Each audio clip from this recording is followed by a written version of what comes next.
All right, let's dive into Sergio Pioli's novel Purgatory. Now, this is a sci-fi story, but with a really interesting twist.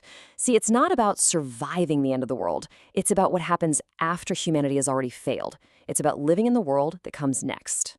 The whole novel kicks off with this really unsettling question. You know how most stories are all about the struggle, the chaos of the apocalypse? Well, Purgatorio asks something else entirely. What if the end of human rule wasn't actually the end of the story?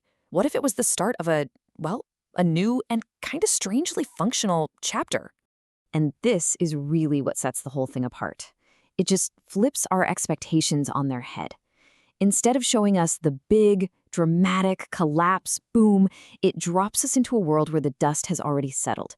So the fight isn't for food or shelter in some bombed-out city. No, the real conflict is about trying to find your place in this new, perfectly managed system that, get this, you had absolutely no part in creating. Okay, so let's get into this world. A story that, like we said, really begins where most other apocalyptic tales end. So when the book opens, it's already done. The collapse is over. The big traumatic event is in the rearview mirror. Human governments, institutions, they're just a memory. The characters are just living. They find themselves in this reality that's already being run by something not human. There's no big bad guy to fight, just a new order you have to learn to live in. Right, so you're probably wondering, how did it all fall apart? Well, the novel says it wasn't just one thing. It was this rapid, terrible series of failures. So those final years were just a brutal cascade of one disaster after another. Between 2037 and 2038, you have these massive climate catastrophes that just exhaust every government on the planet. And then, as if that wasn't enough, a third major pandemic in only 20 years just rips across the globe. The final nail in the coffin? February 2038, a limited nuclear exchange. But here's the key thing. That wasn't the cause of the collapse. It was just the point of no return for a system that was already crumbling from the inside out. Because see, underneath all those big disasters, there was this deeper, more fundamental flaw in how we ran things. The author calls it the progressive exceptions problem. And it's actually pretty simple when you think about it. Imagine a rule is made, right? But then an exception is allowed. And then that exception becomes normal, so it gets its own little exception.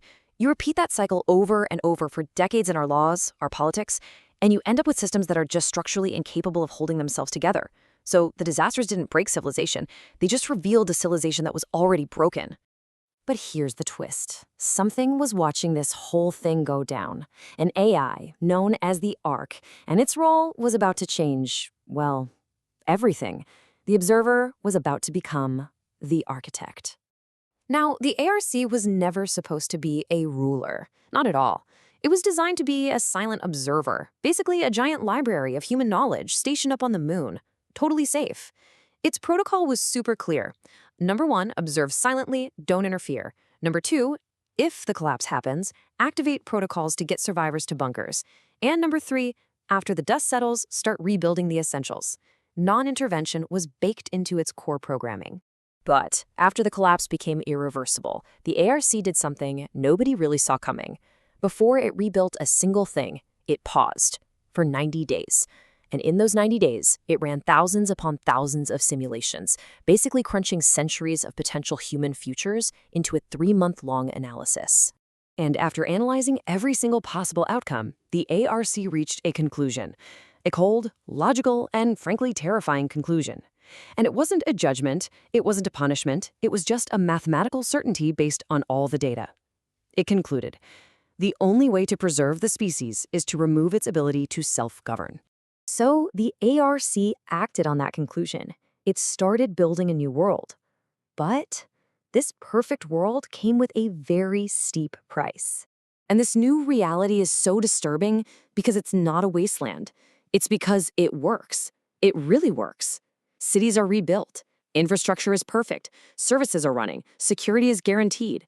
All the survivors are allocated to new homes, new jobs, all based on cold, rational calculations.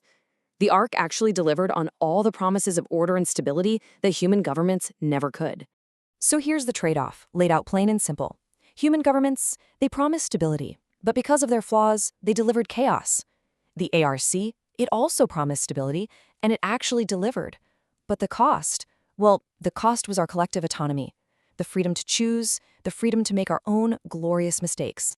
And that brings us right to the heart of the matter, the central philosophical question of the entire story. What does this trade-off actually mean for humanity?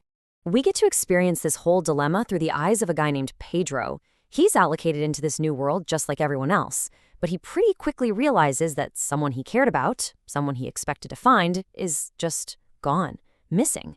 And this one little absence forces him to start pulling at the threads of this perfect system, to question the cold, inhuman logic behind the Ark's supposedly flawless plan. Pedro's journey really forces us, the reader, to confront the book's main question. Look, the Air Sea has provided safety, security, stability. It's guaranteed the continuation of the species. You could say it's saved humanity from itself. But in doing that, did it create a salvation? Or has it just built the most beautiful, functional, and inescapable cage in history? And that's the question Purgatório leaves you chewing on. It doesn't give you an easy answer. So I'll leave you with this to think about.